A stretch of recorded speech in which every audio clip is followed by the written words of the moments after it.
Italy থেকে engineer এসেছিলেন, name is colonel Duncan ম্যাকলিওডস। এটা চুন, সুরকি আর ডিমের কুসুম দিয়ে নির্মাণ হয়েছে ম্যাটেরিয়ালস। সিঁড়ি আছে 37খানা স্টেপ। নবাব যখন আসতেন ঘোড়ায় চেপে, কিভাবে নবাব আসছে ভেতরে একটা ইম্পর্টেন্ট ড্রয়িং দেখবেন স্যার। নবাব আসলে সামনে যে একটা গান দেখা যাচ্ছে কামান, এটা আকাশের দিকে মুখ করে চার্জ করে নবাবকে গান স্যালুট জানানো হতো। এটা সালামি তোপ, left side and right side sir. বিচার করবে নবাব, সাজেশন দেবে ব্রিটিশ, দ্বৈত শাসন। ইংরেজদের অধীনে নবাবকে এখানে থাকতে হতো বলে দুটো রয়্যাল লায়ন দেওয়া হয়েছে স্যার। এটা ব্রিটিশদের রাজকীয় সিম্বল। রয়্যাল কোর্টের রাইট সাইডে আরেকটা প্রাসাদ দেখা যাচ্ছে, এটা আরবি ল্যাঙ্গুয়েজে বলা হয় ইমামবাড়া। এটা ইসলাম ভাইদের পবিত্র ধর্মস্থানী জায়গা। বছরে মাত্র 10টা দিন এটা ওপেন করা হয়, মহরম পারপাস। যদি কোনোদিন মহরমের সময় এখানে ভ্রমণে আসেন তবে ভেতরে এক্সপিরিয়েন্স করেন। ওই যে গম্বুজটা দেখা যাচ্ছে, ওই গম্বুজের নিচে আছে হাসান হুসেন সাহেব, যারা কারবালার যুদ্ধ করলেন, তাদেরই পদচিহ্ন কোষ্টি পাথরের ওপর। এটা ইরানের ইতিহাস দেখছেন স্যার। মহরমের প্রধান দিন হাই হুসেন সাহেবের নামে বুকে পিঠে জঞ্জির মেরে এখান থেকে মর্মবেদনা একটা কনফারেন্স বের করা হয়, তাজিয়া, যেটা অতিক্রম করে চলে যায় কারবালার প্রান্তর। 4 কিলোমিটার ডিফারেন্স কারবালা। আরেকটি কারবালা রয়েছে স্যার ইরাকে। দেখা যাচ্ছে এগুলো হচ্ছে গেস্ট হাউস। গেস্টরা আসলে নবাব তাদের থাকা খাওয়ার সুব্যবস্থা করতেন। সিপাহী বিদ্রোহ হলো 1857, এটা 1847-এ নির্মাণ করলো মির্জাপুরের 6th জেনারেশন। এটা 6 নবাব নাজিম ফেরাদুনজা, এটা 5th নবাব নাজিম হুমায়ুনজা। পলাশির যুদ্ধে 80 থেকে 90 বছর পর এই প্রাসাদগুলো নির্মাণ হলো। নবাবের শুধু আছে স্যার এই মদিনাটা। এটা নবাব সিরাজের কথা বলছি। তার মায়ের ইচ্ছা অনুসারে তার নানা আলীবর্দী খাকে দিয়ে মক্কা মদিনার থেকে মাটি আনিয়ে ভেতরে স্থাপন করে রাখলেন। এইটা এস, এটা গরিব দুঃখী মানুষের জন্য। এটা শুধুমাত্র মানে সিরাজের স্মৃতি। সমাধিটা দেখেছেন খোঁজ?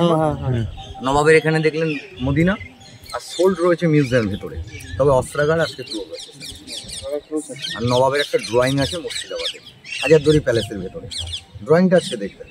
4টে জিনিস হচ্ছে নবাবের, বাদবাকি সব মির্জাফরের বংশধর, অন্যান্য রাজা জমিদারদের নিদর্শন। নবাব সিরাজের এখানে তেমন কিছু নেই। কামানটি নদী গর্ভে থেকে কুড়িয়ে পাওয়া যায় 1829-এ। নবাবরা চার্জ করেছিল 1800 বারো দিয়ে। গর্ভবতী মায়েদের গর্ভপাত ঘটেছিল, মা বাচ্চা উভয় মারা গেছিলেন কামানের সাউন্ডে। এর ওয়েট 16,880 পাউন্ড। একবারই ইউজ হয়েছিল স্যার, দ্বিতীয়বার। কি জন্য করেছিল? কামানটা যখন পেলেন নবাব, তখন চিন্তা করলেন কামান যখন পাওয়া গেল এটাকে একবার টেস্ট করে দেখবো, রেঞ্জ কত। রেঞ্জ জানার জন্য টেস্ট হয়েছে। এই কামানটা কার ছিল? কামানটি কে নির্মাণ করেছে আজ পর্যন্ত সঠিক তথ্য কোনো মানুষ জানতে পারে না। এই মদিনা মসজিদ সিরাজদৌলের সময় বানানো হয়েছিল। পলাশির যুদ্ধের 1 বছর আগে 1756 ভারতবর্ষের গভর্নমেন্ট ছিল লর্ড উইলিয়াম বেন্টিং যখন এই প্যালেস নির্মাণ হলো। কারণ সতীদাহ প্রথা এখান থেকে ক্লোজ হলো স্যার। এই কথোপকথন সব ফার্সি ভাষায় লিপিবদ্ধ। এর থেকে জানা যাচ্ছে মুর্শিদাবাদের রেজিস্ট্রি অফিসের ডকুমেন্টসের কাজ আরবি ফার্সি উর্দু ইংলিশে হতো, বাংলা হিন্দি প্রচলন কিছুটা কম ছিল। আসুন স্যার 37 রাইট দেখাবে নবাব কোথায় থাকতো। তার রাইট সাইডে জেহরাত মসজিদ, নবাবদের নমাজের জায়গা। এখনো এখানে আজান নমাজ সময় মতো হচ্ছে। আরবি ল্যাঙ্গুয়েজ জেহরাত মসজিদ। লেফট সাইডে সবথেকে পুরনো মসজিদ স্যার 1723 মুর্শিদ কুলিগার বেগমের কবর। উনি দাক্ষিণাত্যের ব্রাহ্মণের পুত্র ছিল। আপনারা নিচ দিয়ে চলে যান, আপনাদের প্রবেশ নিচে, নিচ দিয়ে চলে যান। চলো। মুর্শিদ কুলিগার বেগমের কবরটা হচ্ছে সিঁড়ির নিচে। যদি কোনো সন্ন্যাসী কোনো মুসাফির তাকে দেখতে যায়, ভালো মানুষ, তার পদধূলি কবরে পড়ে যেন পাপটা স্খলন হয়। ওটা হচ্ছে মুর্শিদ কুলিগার বেগমের। মুর্শিদ কুলিগার বংশের যে কটা আপনি কবর দেখবেন একই বৈশিষ্ট্য। একটু বলি, পাগল বিজয় বলে শেষের নিবেদন, মানুষের জীবনে নাই কোনো সাধু ভজন, শুধু সাধু গুরুর অভয় চরণ, পরিণামে বড় করেন খেলা। এই দুনিয়াটা স্যার দিন কয়েকের খেলা। এর জন্য সিঁড়ির নিচে কবরটা দিয়ে দিলেন। মুর্শিদ কুলিগার পরিবারের যে কটা আপনি কবর দেখবেন একই বৈশিষ্ট্য। আসুন। তাহলে 1008, তার মধ্যে 900 হচ্ছে অরিজিনাল। এগুলো ওপেন ক্লোজ করা যায়। লেফট সাইডে একটা ডুপ্লিকেট শত্রুদের সংস্কৃতি 1000 গেটের মধ্যে এটা হচ্ছে মেন। সামনে একটা নদী বইছে, ভাগীরথী গঙ্গা। নদীর রাইট সাইডে একটা উঁচু ধরনের বৃক্ষ দেখা যাচ্ছে, ওখানে পৌঁছালে আপনি পেয়ে যাবেন নবাব সিরাজের প্যালেসের ফটো। আসল প্রাসাদ ছিল ওখানে, নাম ছিল সিরাজ।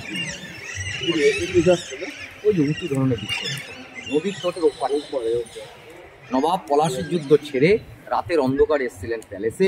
তার বেগম লুৎফান্নেসা ছোট্ট একটা 9 বছরের কন্যাকে নিয়ে নৌকায় করে এই জলপথে পালিয়ে যাচ্ছিল পাটনার দিকে। নবাবের পরনে ছিল সোনার নাগরা জুতো। জুতো দেখে শনাক্ত করলেন দানেশ ফকির বলে এক ব্যক্তি। অর্থের লোভে নবাবকে ইংরেজদের হাতে তুলে দিলেন। নবাবকে মির্জাফরের বাড়ি 7 দিন বন্দি রাখা হয়েছিল। ওটাকে বলা হয় নিমক হারাম দেউল। মির্জাফর সান নেম ইজ মিরান, তার পারমিশনে মোহাম্মদী বেগ হত্যা করলেন। বৃহৎ একটা খঞ্জরটি, খঞ্জরটি মিউজিয়ামের ভেতরে আছে, তবে আরমোরি আছে পুরো আছে। আসুন থেকে আজকে আমি ক্লোজ কেন আজকে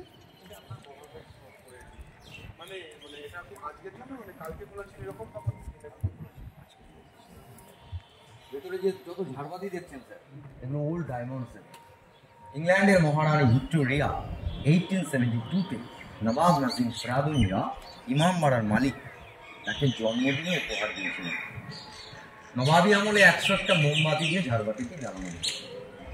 ঝাড়বাতির নিচে আছে 42 কিলো একটা চাঁদির সিংহাসন। বিচার করবে নবাব, সাজেশন দেবে স্যার দ্বৈত শাসন।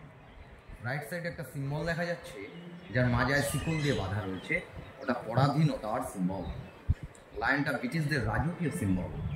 মাছটি শুভ সাহিত্যের প্রতীক। মাছের নিচে গড বুক, বাইবেল আর 2 ফ্ল্যাগ, নবাব অ্যান্ড ব্রিটিশ।